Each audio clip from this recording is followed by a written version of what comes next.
you particularly want feedback on from the audience, then perhaps you can just mention that, when we go into the Q&A section, that it is particular you would particularly like to hear from them about. Because that is also, the kind of feedback that you seek would be important for them. Fantastic. Peter, do you write poetry, by the way? Yes, Can you introduce yourself to me? Because I don't know, actually. I'm seeing all of you for the first time, so I would like to know a little bit more. So, I earn my living as a writer generally. How? That's great. I used to be a copywriter in advertising, then content work, journalism. I worked for many years in the media. And right now, not doing much, but yes, I do write poetry now and then. I have been a guest of Prakriti Foundation for the festival in Madras at one stage. I think it was 2009 or 2010. Oh. So yes, I do. Okay. Where are you Good now? 3 minutes, 7. Me? You are asking me? Yeah, where are you now? Right now, I have come here. I just came like a couple of days back. The jet lag mode, but now it's okay. It's morning there. So I thought the flights may be stopped. So I needed to come, since I live here. I work in Albany. I usually spend my summer here. And this is my place, all said and done. I was safe there with vaccine. I had my vaccination and all. Yet, I prefer to come here. Sorry to interrupt. I just opened the webinar and the attendees are already in. So have a good evening, everybody. I'm going home. Okay. All right. Thanks, Harish. We can start by 7:05. I think Hema is still finding. Hema Professor Hema seems to be unable to connect properly. Yeah. In that case, you can introduce her, Peter, if she's not. Just take a call that time. Yeah. Harish, just keep Perundevi's bio ready to just chat, please.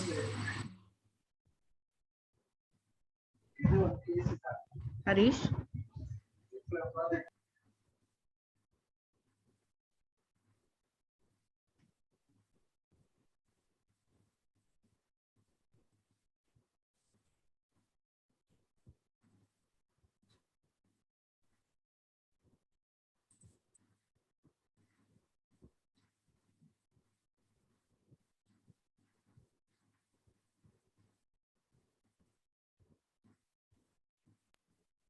I just spoke with Miss Hema. She is trying to connect. She can hear us, but there is some kind of an issue with her connecting to audio. So she's sorting it out.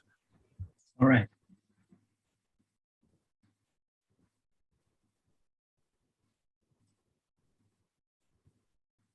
We still have a bit of time, so that's okay. We can continue to chat, and while I can see Hema now. Yes, this is Hema. Yes. Hi. Hi, ma'am. Nice. I've been trying to connect. Yeah, this is Hema. I see two Hemas actually. There's another Hema connecting to audio at this point. Okay, that's disconnected. Great. Okay, how may I introduce you, Hema? Would it be Professor Hema? Yeah, Assistant Professor, English, Siena College. Right. So I think that should be fine. That's fine. So just going over the sequence of things, Hema, we'll start off with me introducing the events, telling you what will be coming up. After which, I will hand over to you to become our poet. Take a few minutes to introduce her, and then hand over to her. Once we do that, all of us will turn off our video and audio. Yeah. And so it's only Perundevi on screen. And after her reading, we will then have a little conversation in which you are, of course, welcome to join in. There will be some questions I will ask her based on conversations that we've had before. And we will then hand over as well to the audience for their questions. Okay. But I will keep an eye out for and relay them to Perundevi as and when we move in that. Fair enough? Okay. Yes, great. All right. Okay, we seem to have a decent house today. Hi everyone. We'll just start off formally in a minute. We're just chatting among ourselves at the moment. Thank you for making time to join us today, all of you. I'm just looking through the names to look for familiar names there. Hi Aisha, how nice to see you again. Aisha Chatterjee read with us 3 weekends ago.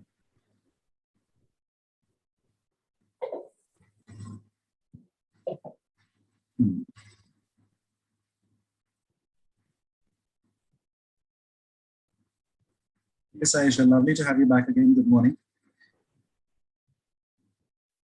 Aisha's in Toronto, and she read for us in one of the last readings of April.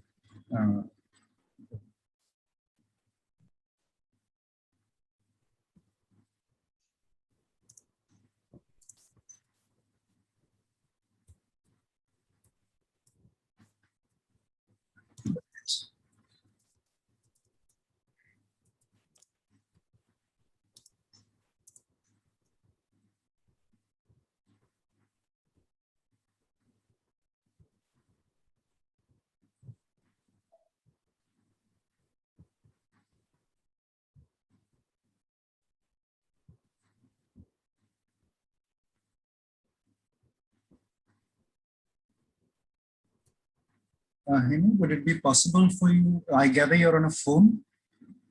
Yeah. Yes. Possible to go horizontal, or is that an issue? Oh, no, I can. Sure.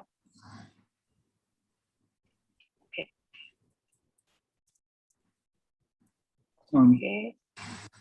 Okay, now your phone is turning you on your side. I think Hema, your auto portrait mode or the portrait lock is still on. Can you try switching it off? Then it might. Okay, I'll try again.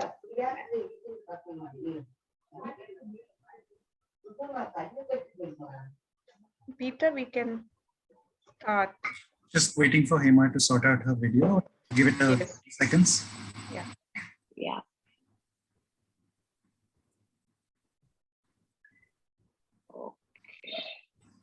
Hi, Ranveer.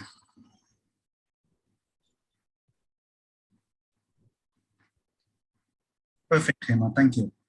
Thank you. All right, shall we start up, Mira? Yes. Let me just my notes.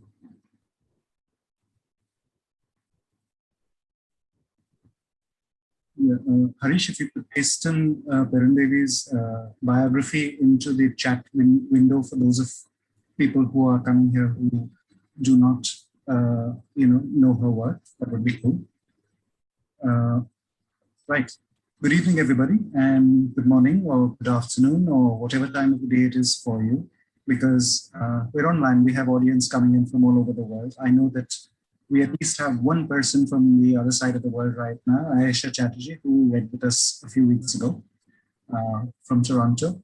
And I have no idea where everyone else is from, but have a good day. I hope all of you are having a good day, as good a day as these horrible times that we're living in will permit you. I hope you're able to find the small joys in your lives. I hope you are able to give yourself over to the poetry that we will be hearing today. And thank you very much for making the time to come and join us. Briefly, let me introduce you to the festival for those of you who are attending for the first time, and to the foundation behind it. Prakriti Foundation is an arts and culture NGO based in Chennai, Tamil Nadu, in the south of India. It was founded in 1998. Its aim has been to be a space where people in the arts of all kinds, scholars, researchers, practicing artists, critics, every kind of art, can gather and can present their work to audiences who engage with it in serious terms. Prakriti Foundation runs a number of festivals in Chennai and elsewhere. And one of their annual festivals is Poetry with Prakriti. Poetry with Prakriti normally happens in the month of December in Chennai over about 2 weeks. And there are poets who come in from all over India and abroad.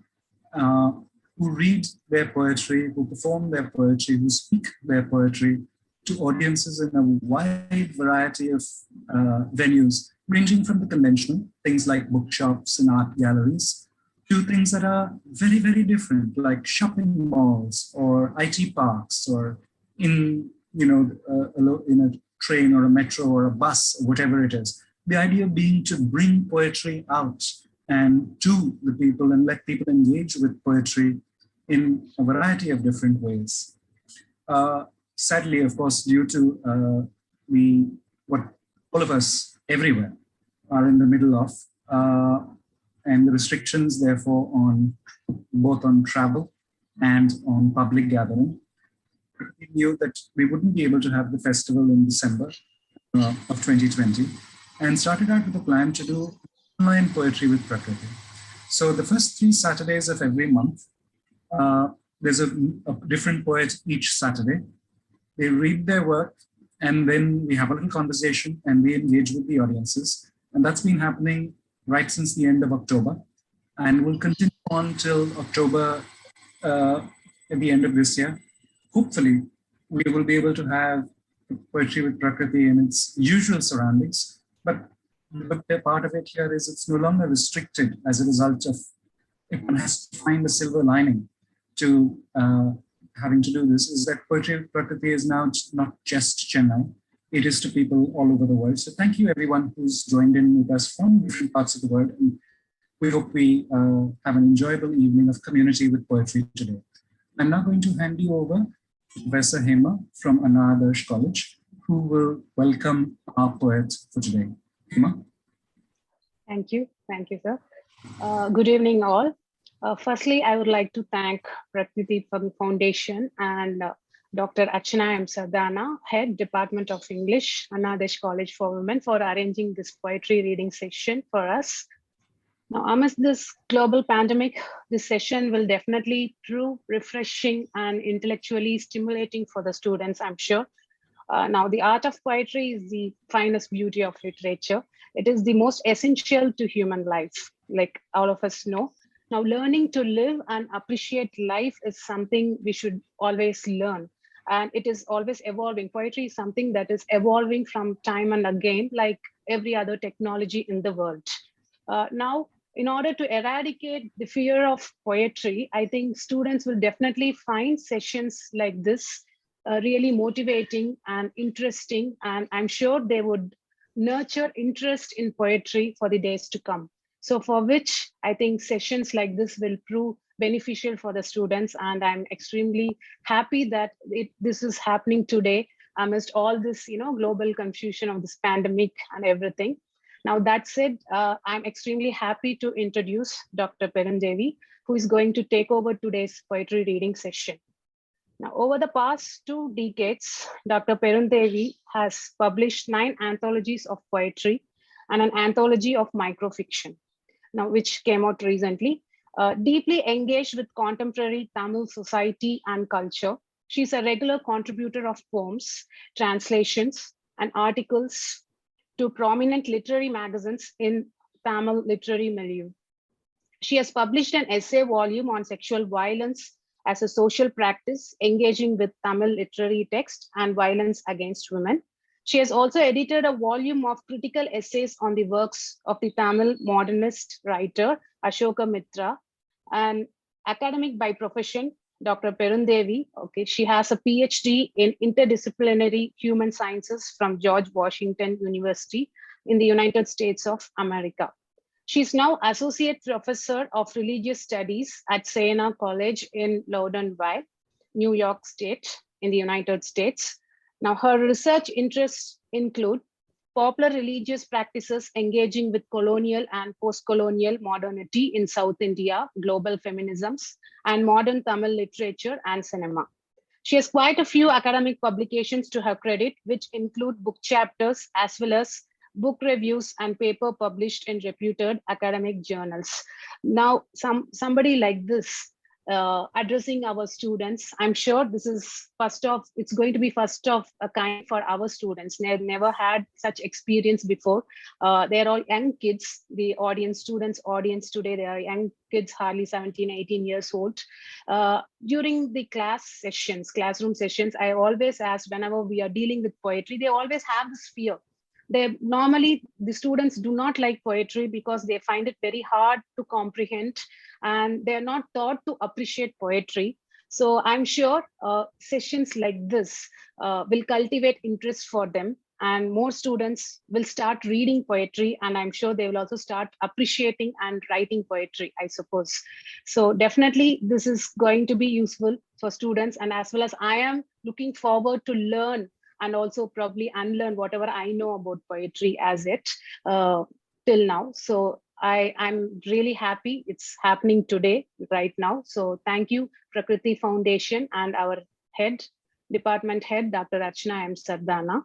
And of course, today, our poetry reading session, the speaker that we've got, Dr. Perundevi. Again, I thank you, ma'am, for your participation today. And it's going to be really informative, I'm sure. Now over to Dr. Perundevi. Thank you. Thank you very much. Word of thanks to you for bringing your students here to join us. Your university, like a few others, has been very supportive of the festival. And it's nice to see a bunch of young people come in to experience the poetry. So all you young students out there, you know the Zoom raise hand button out there? So all the students, can you hit your raise hand button so that we know how many of you are around? If you could take a second to do that and lower your hand after that. 6, 7. All right, quite a few raise hands, 9, 10. Okay, so we're sure there are more of them than that, but thank you very much, all of you, for joining us. You can put your hands down now, and we'll come back to you. We have space and time for audience questions before. Right now, it's time for poetry, and over to you, Perundevi. Thank you very much, Peter. First of all, I would like to thank Hema for giving a very good introduction. I also would like to thank Peter who is going to moderate this session. I also would like to thank Prakriti Foundation, first of all, because this session today is a breather for me, kind of a break, because like many of us, we are in a very terrible period of uncertainties and anguish. We see tragic scenes around us, hear tragic narratives. Our state has abandoned us. The governments have failed us.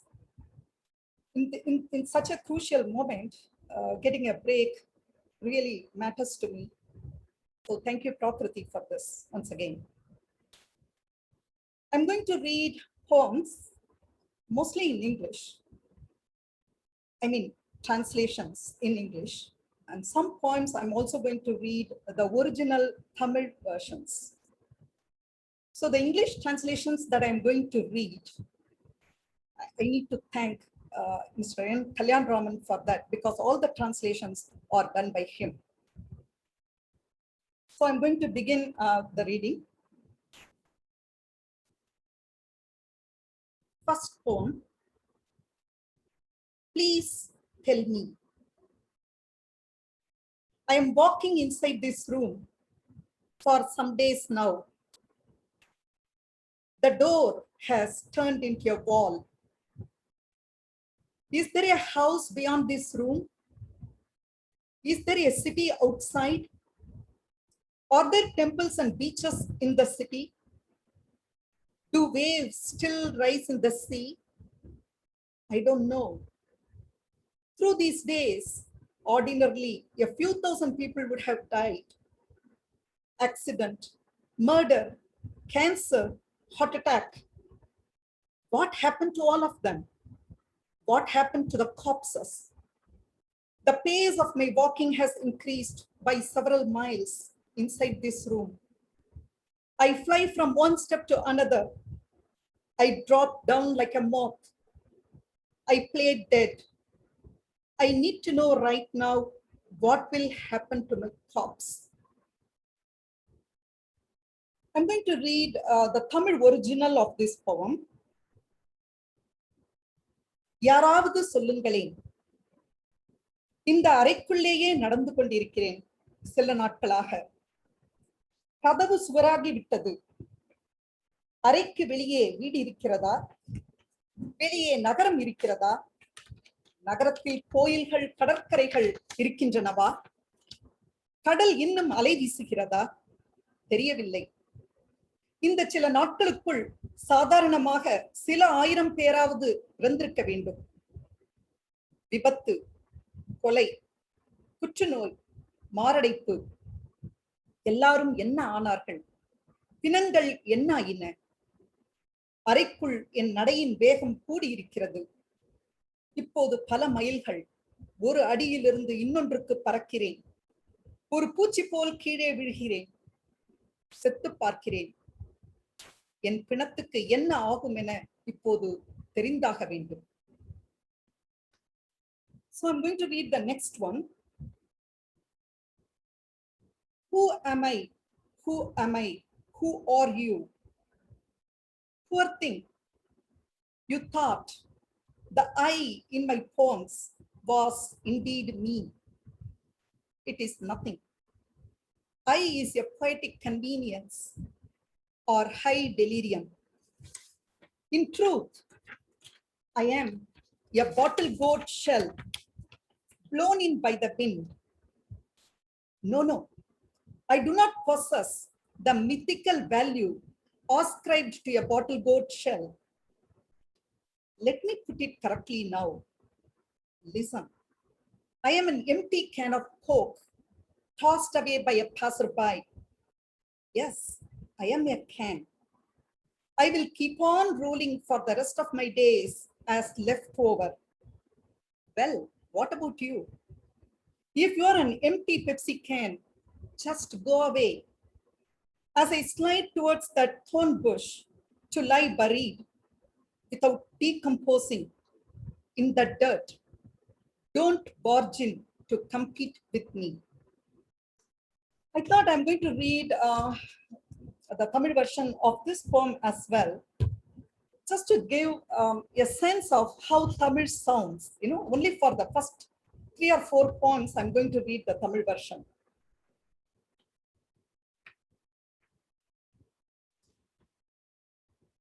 நான் யார் நீ யார்?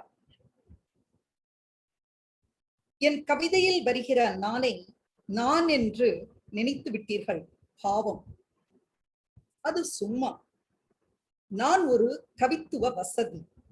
நான் ஒரு கவித்துவ வசதி அல்லது உயர் சித்த பிரமை. உண்மையில் நான் காற்று தள்ளிவிட்ட ஒரு சுரைக்காய் குடுவை.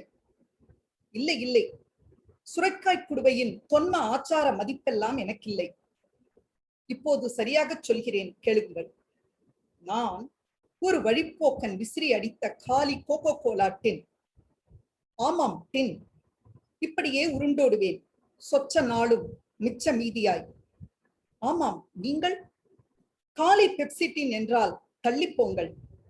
முட்புதர் நோக்கிச் சரிந்து மண்ணில் மட்காமல் புதையுண்டு கிடப்பதில் போட்டிக்கு வந்து விடாதீர்கள்.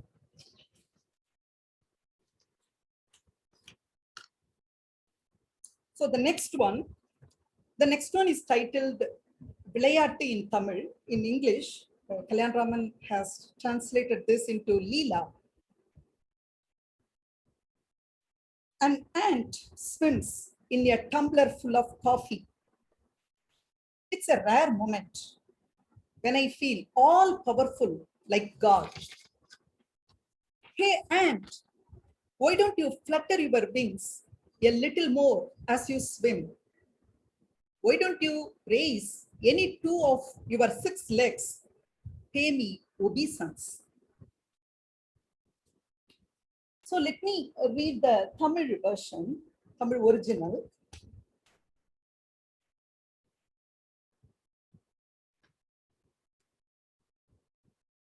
விளையாட்டு. டம்ளர் காப்பியில் ஒரு எறும்பு நீந்தி செல்கிறது. கடவுளை போல் நான் சக்தியோடு இருக்கிற அபூர்வ தருணம். எறும்பே, இன்னும் படபடத்து நீந்தேன். உன் 6 கால்களில் ஏதாவது 2ஐ தூக்கித்தான் கும்பிடேன்.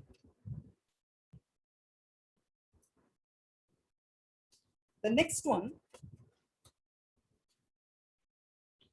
fat woman. I am a fat woman. Even a short walk makes me pant for breath. I don't pay much attention to gray hair.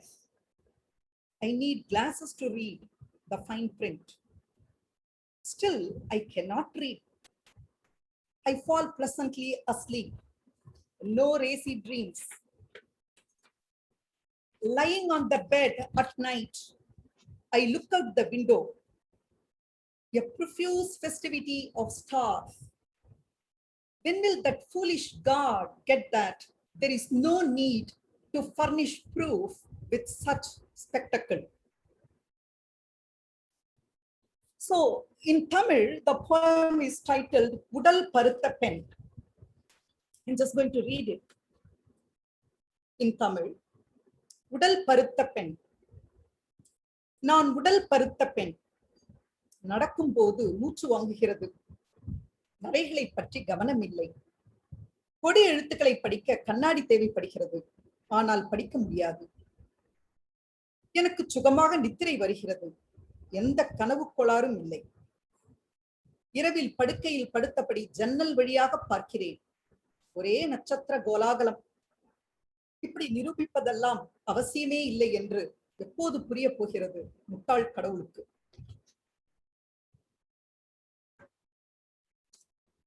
The next one, screen saver.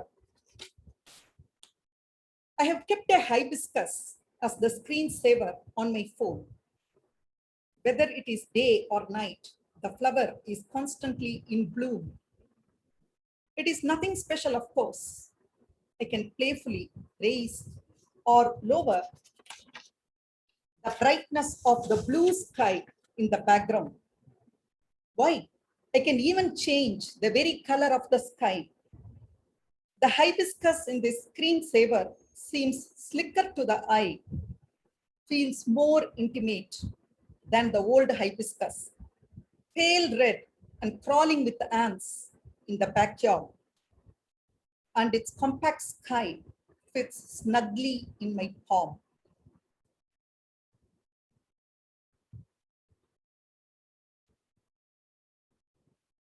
Quarrels. This is the title of the next poem. These days, I fight relentlessly with some close ones. Why didn't you ask after me? You don't care about me. Some close ones fight with me relentlessly. Why didn't you ask after me? You don't care about me. Those I fight with do not appease me. I do not appease those who fight with me. In this, there is an unspoken contract. These days, those who fight do not fight for truce. They do not fight to break up either. There is no one familiar at home. Internet speed is a pain. Netflix is tedious. The downloaded porn flicks are all like clones. Aliens should start acting in them.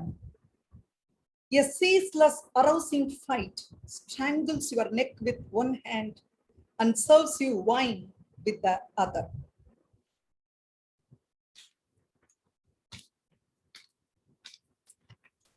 The next one. Those who walk. Inside a tin shed called home, a little girl hangs herself with empty plastic bottles looking on. How is the corpse going to walk all the way from Jalgaon to Madhya Pradesh, along with her father and 4 younger siblings? Let it be. There are no blood stains on my hands. They are safe inside gloves. The nation has died, and the dead cannot weep for a dead nation. Besides, they have to think about getting back to their village.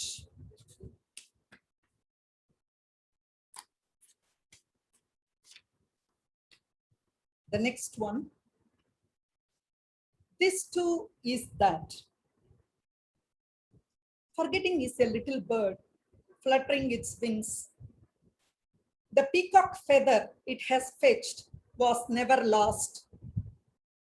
Forgetting is a fine cosmetic beneath the eyes of handsome men. You won't find rings of suffering. Forgetting is the room within a room, the brief lifespan within blooms without reason. Forgetting is another name.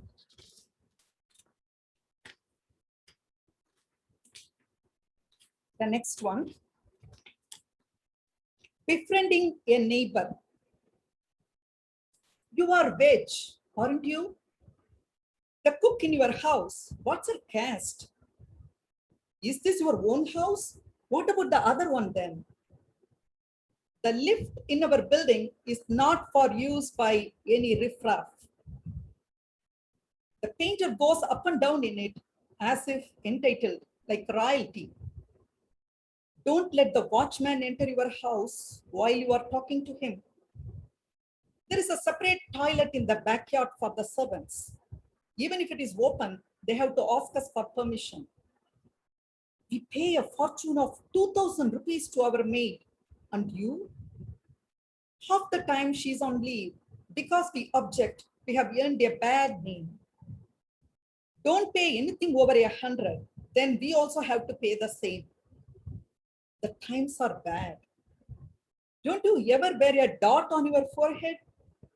Don't your relatives come to visit you? When you go out of town, who will look after your grandmother? A pity that you are on your own, poor thing.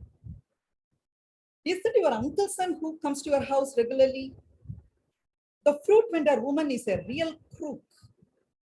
Is it true that all the roads in America are smooth as butter? How can you live without air conditioning? How can you live without watching TV?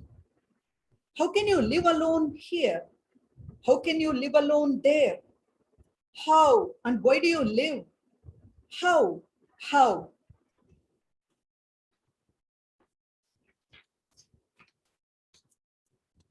And moving on to the next one. Nothing imagined is excessive. Corpses buried like orphans in the graveyard rise and come running in throngs towards the towns they once knew. Elephants look up at drones that monitor the temperature of bodies. A herd crosses the city's arterial road. A bloated moon with a funeral bier hanging from its neck looks left and right. Two men emerge from a cave, coarse hair all over the body. They must find fire for the day. Nothing imagined is excessive. A rose garden that has never known disease breaks into song, swaying its head. A butterfly intent on its duty drains the honey without pause. As gods were once to humans, so are butterflies to roses.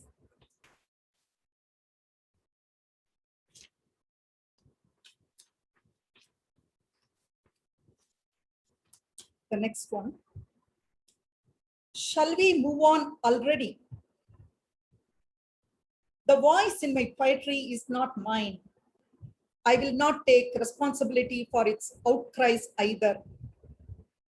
Just like you, in its mirrored door, I am staring at my face. Just like you, I cluck my tongue.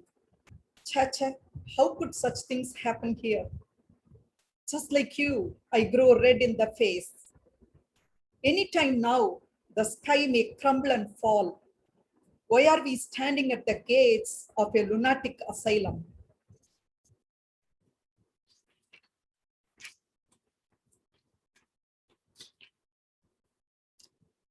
The next one, writing the definitions. In how many ways can we understand the female tongue? Not as beads of vivacity. Its redness too is unlike a pomegranate. not as a parrot song in its recurring refrain. It is the whirling signpost at the crossroads of a storm. Heedless of your direction, it is not even the trace of your roadmap. Destination is never its aim. Sometimes it tinkles like an anklet of disappointments. At other times, it is the prayer of yearnings, never in surplus. Yet other times, it could be lightning that wants to play hide and seek with the trails. A silver of light upbraiding the eye, not quick to yield meaning, not reminiscent of diamonds in its dazzle, not heralding any divine commandment, not aligned with any moral. The female tongue is our concord with freedom, as also grief over our remoteness therefrom. And in the chord deck of sentences that befriend and betray fatherhood, a joker trump. So I'm going to read the final poem that I'm going to read today.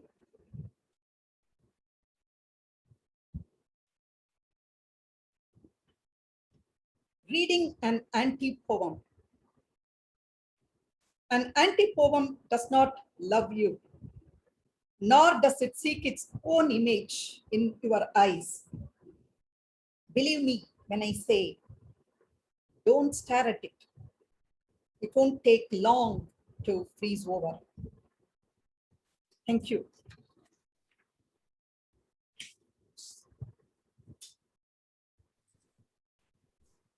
Thank you so much for those readings. I think we just start off. I do invite members of the audience to please put questions. If you have any for our poet, please use the Q&A box for those questions. In the meantime, I will sort of use my privilege as moderator to ask our poet a few questions as well. I was wondering if you could perhaps tell us a little bit about your own journey in poetry. When did you first sort of want to be a poet? Who were the poets that influenced you, that influenced your work, that made you want to become a poet? I remember when I was doing my 8th grade,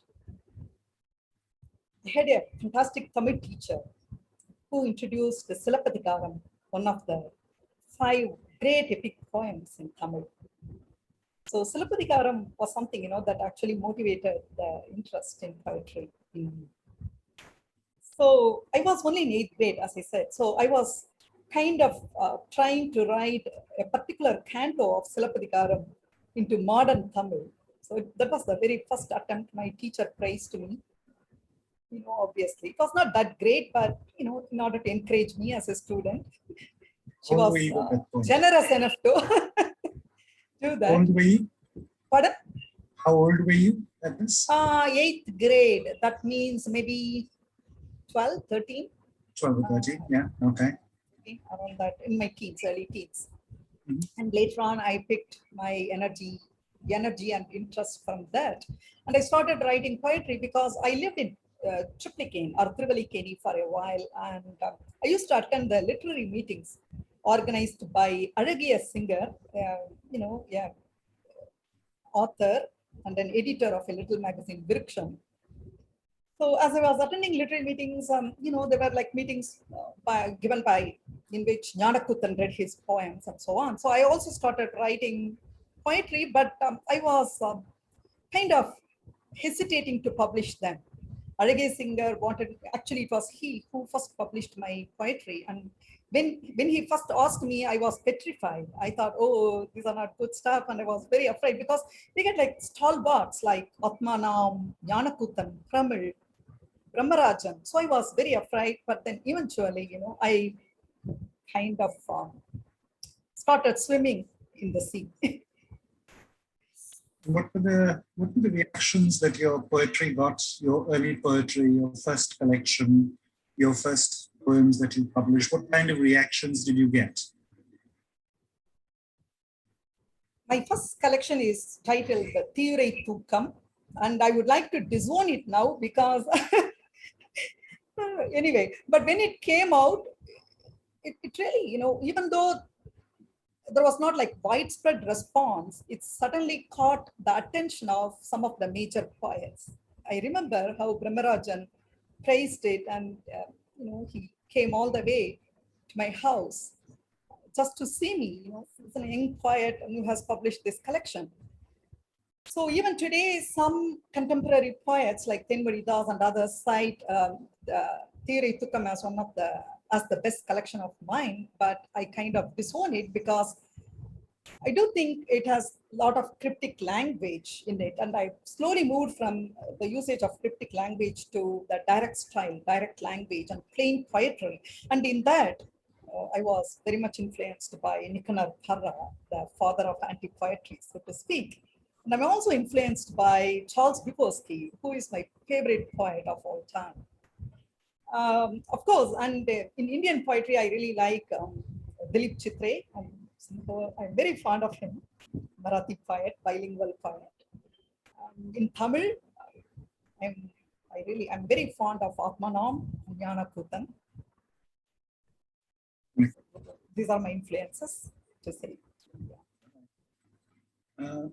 So side by side with your career as an academic, and a large part of your career has, if I'm right, been in the United States of America. Yes, I moved to United States in 2002 to do my PhD with Dr. Hilda Bagel, who is a renowned Mahabharata scholar. So he has been my mentor. I got my PhD in 2009, and then I had a stint at Rutgers for a year and Claremont McKenna College before I moved to Siena College to teach at the Religious Studies department. So staying in America, it's kind of, I would say I miss the Tamil landscape. I miss the everyday Tamil that I'm hearing here, because as I said, I use a lot of everyday Tamil, everyday colloquial speech in my poetry, and I need to really hear Tamil all 24/7. I'm like that. So whenever I get leave, I immediately fly. Even this time I flew here. So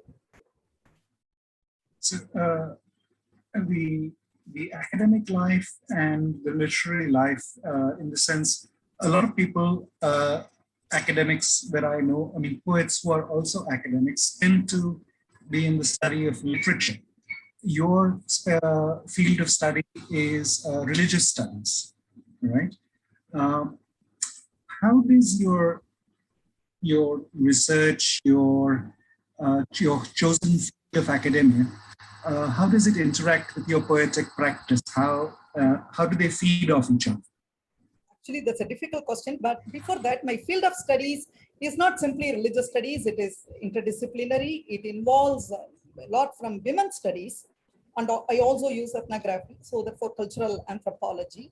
There is some history of medicine involved. So it's kind of interdisciplinary, even though I work with the religious studies department at Siena College. And being an academic, I feel, of course, I have to write books, and I've published some articles, and I'm working on my manuscript right now. But it is very restrictive. In order to be an academic writer, in writing an academic paper, you have to follow certain conventions, certain way of writing. It's kind of restrictive. Whereas poetry is a liberating space. It really liberates me from day-to-day mundane life. It really gives me a lot of possibilities to decenter myself.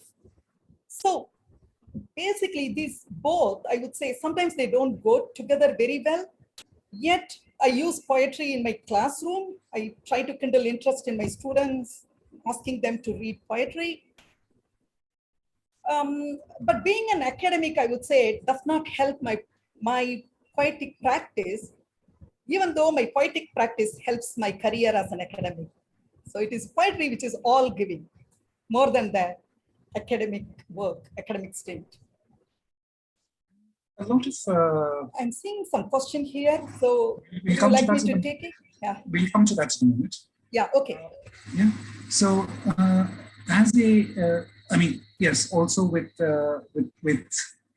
religion and religious texts over the centuries, a lot of it has been communicated or passed down in ways that are easy to remember. Poetry comes in handy for a lot of those things. Verses, whether sung or recited or whatever it is, there is that also that connection, if you will, with between your field of study and your field of, and your poetry practice. But with the poetry, just a small little question about the practice itself and your craft. How do you approach the writing of a poem? Is it, for instance, do you keep a time aside in a day which is for poetry? Or is it that a thought strikes, at which point you then become the poet rather than the professor? Primarily, of course, you can never not be a poet, and you can never not be a professor. But where you let the poet have free rein, what is that point that Perundevi, the academic and the professor and the teacher, surrenders herself to the poetry, and how does she approach the creation of a poem? First of all, even before I became an academic, I was a poet. I was writing poetry. So I became an academic only in 2002, but I started writing poetry in 1994 or 95. My first collection was published in 97, if I remember it correctly. So talking about the allocation of time, I think you asked about the allocation of time. For poetry, where does let me put it this way, what part of your life, or how do you approach the creation of poetry, and how much of your time, and physically, both mentally, yes, and your work on the craft, on the words, the fine tuning, the putting it down, how does that happen? Okay, so really, I have to really say that when a poet is on the call of poetry, actually, I think whenever the poem calls me, I have to go. It's a very difficult process. It's not that I can really, give some time. Like, for instance, I can, even mentally, I can use this period, or I can allot this time to write poetry, and I can do my academic work. It doesn't operate that way, because I also wrote, microfiction. I dabbled with prose last year. For prose, I can do that. I can, for instance, when I was writing microfiction, every day I would do it for 3 to 4 hours, say from 10 to 12 or 10 to 1, something like that. Every day I would write one story, one microfiction story. But it doesn't operate that way in poetry. We don't know when poetry calls you to go, whatever time it is, whether it is physical time or mental time. Because I always used to say the poem, the poetry, the genre of poetry, it is the queen of arts. I think T.S. Eliot also has said that, if I'm right. So whenever the queen calls, you have to go and fall at her feet. You have no other option. And if you don't go once, you can't write for another week, or it is something like punishment. That's what I feel. You can't write for another month or something. If it calls, you have to go and write. And sometimes it calls in the afternoon, sometimes it falls in the midnight. Mostly I write my poetry during the dawn, between the state of dream and the state of wakeful life. It is something like the Tibetan Bordeaux. So in the time which is in between light and darkness, it is that time I get my images and some sentences I get, and then I develop from that. And also, you can't, I also think that I can't choose a theme and write. It doesn't happen that way. The lines come, 3 or 4 lines come, and then you have to wait for some time. And sometimes you develop from that, but the concentric core, always it appears by itself. And to take an individual poem, would you be working on, say, simultaneous poems at different points, or will a poem take over your mind and obsess you? Will you work on it and craft it for a long period of time before you move on to the next poem? The final shape of the poem, from the time that, as you said, poetry calls you, from the time the poem calls you to the time that you, if you will permit me the phrase, to the time that you can say goodbye to the poem, that it's ready. From again, what happens? Yeah, it's again a great question. Again, I find, the prose writing and poetry are different from each other in this aspect as well. Talking about poetry sometimes I write simultaneously 3 or 4 poems. I don't operate one after another. Usually I write a bunch of poems actually. I write a bunch of poems, and sometimes I also adapt different styles, and it comes like a bunch, like 4 or 5. Even this afternoon, I wrote like some 4 or 5 poems actually. And 2 poems are still waiting for what? I don't know. But I have to add some sentences. When they come, I have to add it, something like that. Mm, but I also need to say that the process, I don't want to kind of say the poetry doesn't demand my work and it kind of gets through me. I don't want to say that. Sometimes I feel I'm a medium, but I also do work. I also do edit, and especially editing is very important, I think. I rewrite, I edit, and I also work on the what to say, line space. Line space is very, very important for me because the line space, it's kind of silence between words. And often we communicate through silence more through words. So the line break, you can't, if you put one word, wrongly, it's kind of jarring, and then the poem doesn't really read nicely. So you have to work on the line space, editing and reading, those kind of works I do. And sometimes I also chisel, here and there I chisel. So I also need to say that I put effort. It's not like some kind of mystical enterprise that I am doing. It's not an alchemy, definitely. I need to put in some efforts as well, talking about the craft. Mm-hmm. You're multilingual, and we are communicating right now in English because I have serious limitations and I can't speak Tamil, for which my apologies. But you write primarily in Tamil or exclusively in Tamil when it comes to poetry? Again, this is a fantastic question.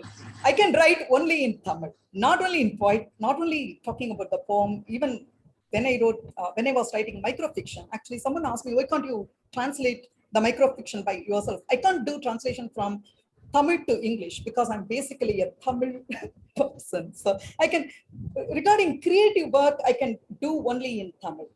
At the same time, as an academic, I can operate in both ways. I can write in English, obviously, and I can also write in Tamil, certain essays on society or on literature, literary criticism, I can write in Tamil. But talking about the creative work, whether it is fiction or whether it is poetry, I can operate only in Tamil. And another thing, when I write in Tamil, when I'm in the mood of writing poetry, I can't write an academic article. I can't write in English because the two registers are so different from each other. And if I do, for instance, if I am in the mood of writing poetry, if I do some academic work, it certainly corrupts my poetry. It certainly affects my poetry. So maybe I'm not that talented to operate in both these registers simultaneously. I cannot do that.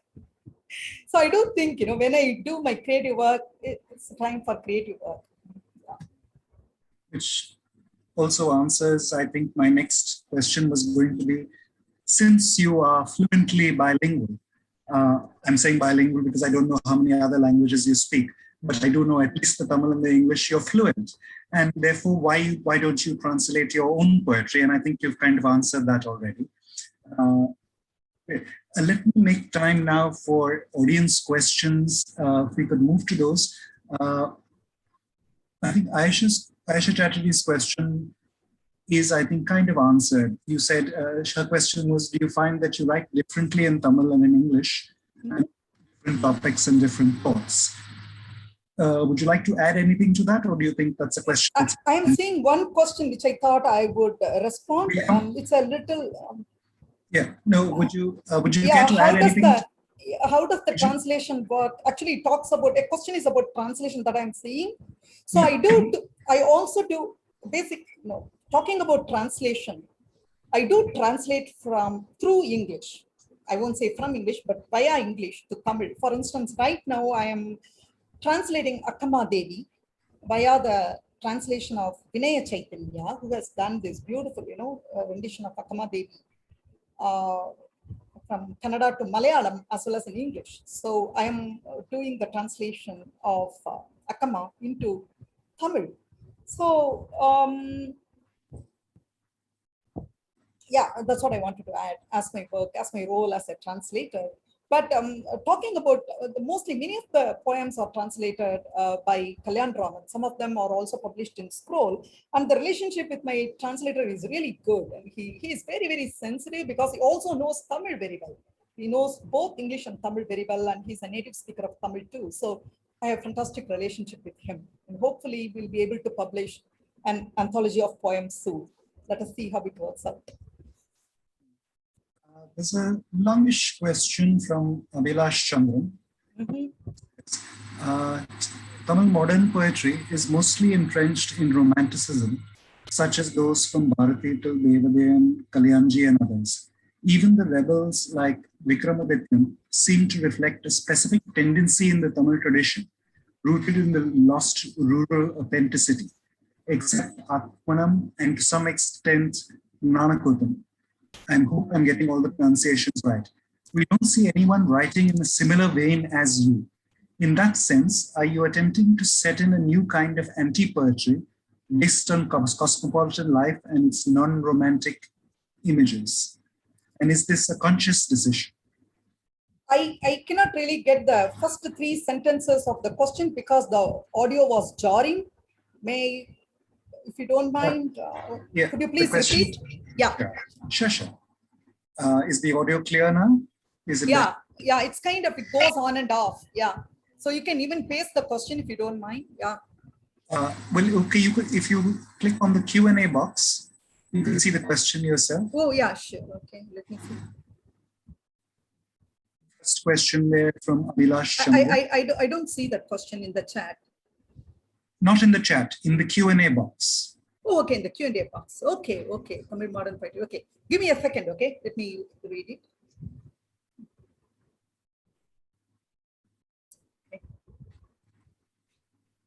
Okay, Abhilash, I do think I'm going to answer Abhilash actually. So he has asked about why my interest in anti-poetry. That's why I read the question. So talking about anti-poetry, I wouldn't say that it begins with me because Atmanam has tried some anti-poems actually. So the Vakupukku Vanda Elumbukudu is one such sample of anti-poems by Atmanam. But he has not written much, but I'm kind of picking up the thread from Atmanam, so to speak. Yes, anti-poetry does not have non-romantic images, but as I see anti-poetry, it really connects poetry to life. And to quote Nikanar Para, it tries to return poetry to its roots. That's what I'm trying to do. So it's a conscious decision, yes. And it began with my third collection, Guloga Rusi. You know, you might have read the collection, I think, Abhilash. So from that, the tendency began. Thank you. Abhilash, and then I have another question from Abhilash. Yes. Who asks about the portrayal of women by Bukowski and how you have thrashed male-centeredness in other Tamil male writers. So then how do you celebrate Bukowski? Oh, I know this is a very, very tough call and tough choice. I know that Bukowski sometimes, writes very badly and very misogynistic, but he writes good poetry, Abhilash. That's the problem, So sometimes I have to be like Anna Paravai, I have to be like the swan bird and I have to drink milk and leave out the water. Sometimes I do it. No, and again, talking about misogyny, if we have to get rid of all the poets who engage in misogyny, then we'll be left out with only maybe 1% of classic poets in the world. Because I do see misogyny in Shakespeare. There is misogyny even in our Sangam poetry text. So you can't really, get rid of poetry because they are misogynistic. You have to fight misogyny. At the same time, we have to really take into account good poetry. So that's the way it operates. I can't dish out Bukowski for that. Yeah. So, misogyny, unfortunately, is so prevalent and so widespread that it's very difficult to read it all out everywhere, right? And perhaps that is the subject of a whole conversation in itself. But let me get an anonymous attendee says, interesting poems, madam. And this is a question that I also wanted to ask, and I'm glad it's come from the audience as well. how do poetry and anti-poetry differ? Is it the subjects? Is it tone? Is it structure? And could you please also get into a little bit on the evolution of this anti-poetry? Okay. I would say anti-poetry is the pure poetry. Anti-poetry is poetry, first of all. Basically, it is poetry. It tries to really get rid of the ornamental, unnecessary part of poetry, because over the time, poetry has added a lot of dirt and dust and ornamentation around it. So what anti-poetry tries to do is to kind of clean up the house. That's what it does. So anti-poetry is primarily poetry, that we need to remember. And talking about the subject, I would say that anti-poetry is not about the subject. It is more about how we write. It's all about writing. It's all about aesthetic. That's what I would say. So it's not about sloganeering. No, I'm not against sloganeering, I need to say, because sloganeering is important sometimes. It operates at another level though. So anti-poetry is not sloganeering. Anti-poetry is not a kind of writing rebellious things in poetry. Anti-poetry is all about aesthetic, cleaning the whatever we know as poem, whatever we regard as poem in contemporary time, to clean it and to really make it into a great art. That's what I would say. So it's nothing like evolution. I also would like to say that in every era, there has been some kind of anti-poetry. Even Shakespeare is considered to be an anti-poet, actually, by some of the scholars who have written on anti-poetry. Yeah. But perhaps from that, I was wondering, what is your relationship with, and I'm woefully ignorant about Tamil poetry, so please excuse me if this sounds like a very naive question. What is your relationship with poetic forms? Poetic forms.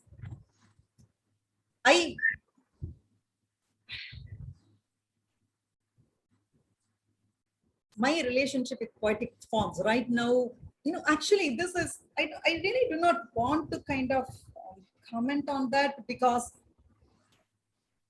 actually the readers have to find out in which form I am writing, because it's like providing a cue card, easy cue card, and I don't want to be classified too, because this kind of classification, since there are some questions on anti-poetry that were coming forth, I was trying to answer, but I don't want to be labeled primarily as an anti-poet or whatever, because it's again, very restrictive, and that kind of labels, I want to really transcend those kind of labels if possible.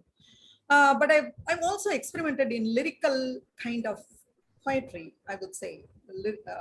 Like, for instance, I've been inspired very much by Rilke, and also in Tamil, I've been influenced by Thiruvasagam and also the poems of Andal.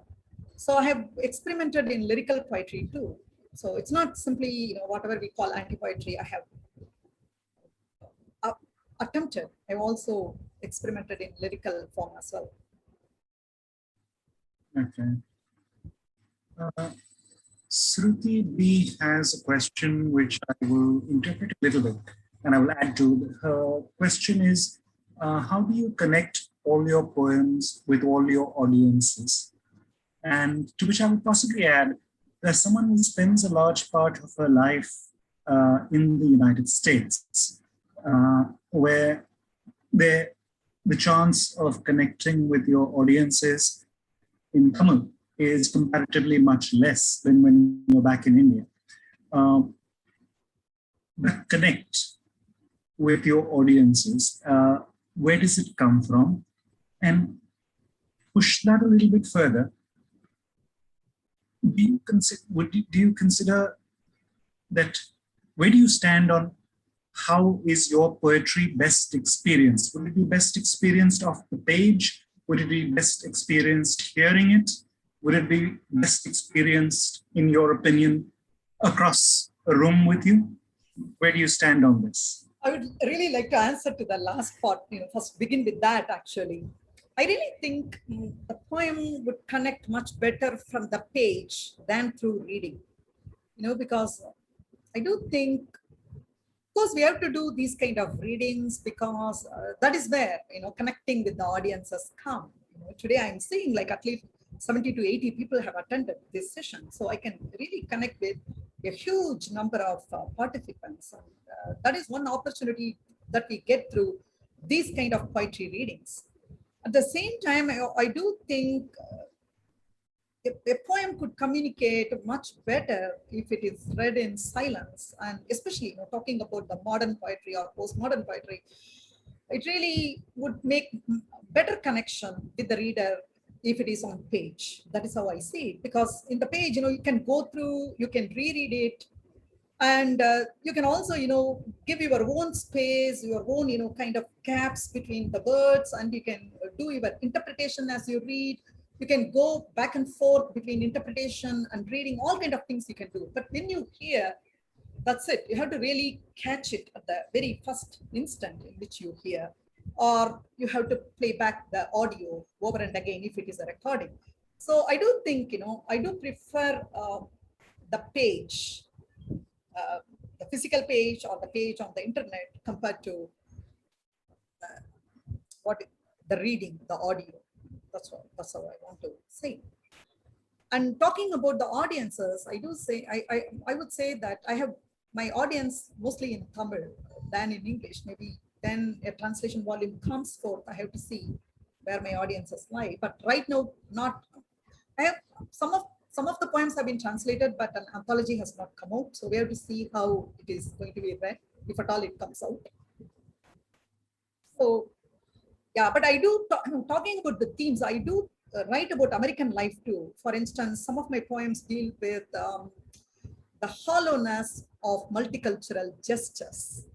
Some poems deal with the immigrant life, on the kind of alienation in a foreign land, and those kind of themes are there certainly. But I mostly write about the Tamil life and the city, the Chennai city. That's why Dilip Chitre and Arun Kolatkar really impressed me. The city space, I really like it. Writing about the city, writing about the technology, philosophy, those kind of things interest me. And speaking of engagement, I mean, there are a couple of questions there which are very similar, but let me just ask one more right now, which is this year that we have gone through of quarantines, of lockdown, of sheltering at home, of a pandemic, of fear. Have you had poems coming out of the situation that we have been in? Talking about the pandemic situation, I actually, wrote a lot of microfiction last year when the first wave came about. I wrote some poems too, but I did a lot of prose work at that time. But mostly I wrote not to utilize the time, not to see the better side, not to have this toxic positivity, but I wrote because it functioned more like a self-care for me. Writing helped me to deal with the reality. Writing helped me to get into another plane of experience from the anguish around. That is why I chose writing. And writing all the time helps me, to get out of the sorrow, the personal sorrows or the life experiences, the pandemic, the universal sorrow, for instance. Writing certainly helps. I also do think that writing responds to the specific time, to a particular time in which it comes forth. I don't know whether, I remember Wallace Stevens, I think he once said that poetry is the speech that comes out of the drama of the time in which the poet lives, something like that. So the speech comes out from the pandemic. The pandemic speaks, the persons who are affected speak, and everything, we hear. So that really made some of the poems that I wrote during the pandemic, as well as the microfiction that I wrote last year. I actually had another hour or so to explore one little phrase that you used, which was toxic positivity. And but I think that might take a long time, and we are running short. But both Abhilash and Suchitra Ramachandran ask if you also write lyrical poems under the name Srivalli. And can you reveal if that is you? Is it going to remain a mystery forever? And I think that your expression is telling me that you might want to keep that a mystery forever. But what have you got? If you could take a look at their questions in the Q&A. See, the thing is, Srivalli is a person who wants to be anonymous, and I had to really share some of the poems of Srivalli and some of the reviews about Srivalli on the Facebook and social media, because Srivalli doesn't come out. So I have to really do that hard work for her, sharing them on the social media, sending the book for review, and drawing attention of audience. We always sometimes crave for, not always, but sometimes we really need audiences, and we really want, even though we say that the ideal reader is the reader who we don't know, we always want to connect with the reader. We want the acknowledgement here and there. Sometimes that happens to everybody. So for Srivalli, I have to do all these things. I have to advertise, I have to not advertise, but I have to share her poems and sometimes write about her, all these things. But that really has caused me damage, because, people think that I'm Srivalli and I have to really answer on Srivalli's behalf, and which I wouldn't prefer to do. And forgive me, Suchitra, forgive me, Abhilash. Suchitra also adds through a question, do you see lyrical poetry as part of the larger female poet tradition in Tamil? Lyrical poetry also seems in a sense radically different in aesthetic aims from anti-poetry. And how do you reconcile these journeys within you? So talking about the, the Tamil tradition, of course, yes. And without, Andal, how can we talk about lyrical poetry? At the same time, we should not forget Manika Vasagar. How can we forget Trivasagam? Trivasagathukku Murugadar Uruvasagathukkum Muruga, yeah. So Trivasagam is also very, very lyrical. And if you, for instance, since you brought in the name of Srivalli, the person Srivalli, the Srivali's poetry, it brings both the Trivasagam, the images, concrete images of Trivasagam and Andal's Nachar Tirupadi in the writing. So I do like to read Srivalli like you. And it's not that all the time I read only anti-poetry. I also read lyrical poetry of Rilke, for instance. I consider him as the supreme lyrical poet. Little bit of Neruda, but I'm more fond of Rilke compared to Neruda. And yes, and we read the good poem, whether it is lyrical or anti-poetry, anti-poem. If it is a good poem, we are attracted by it. That's what I would say. For those of you who are here for the first time at a Prakriti event, I've pasted into the chat how you can keep in touch with the foundation and get updates about the festival.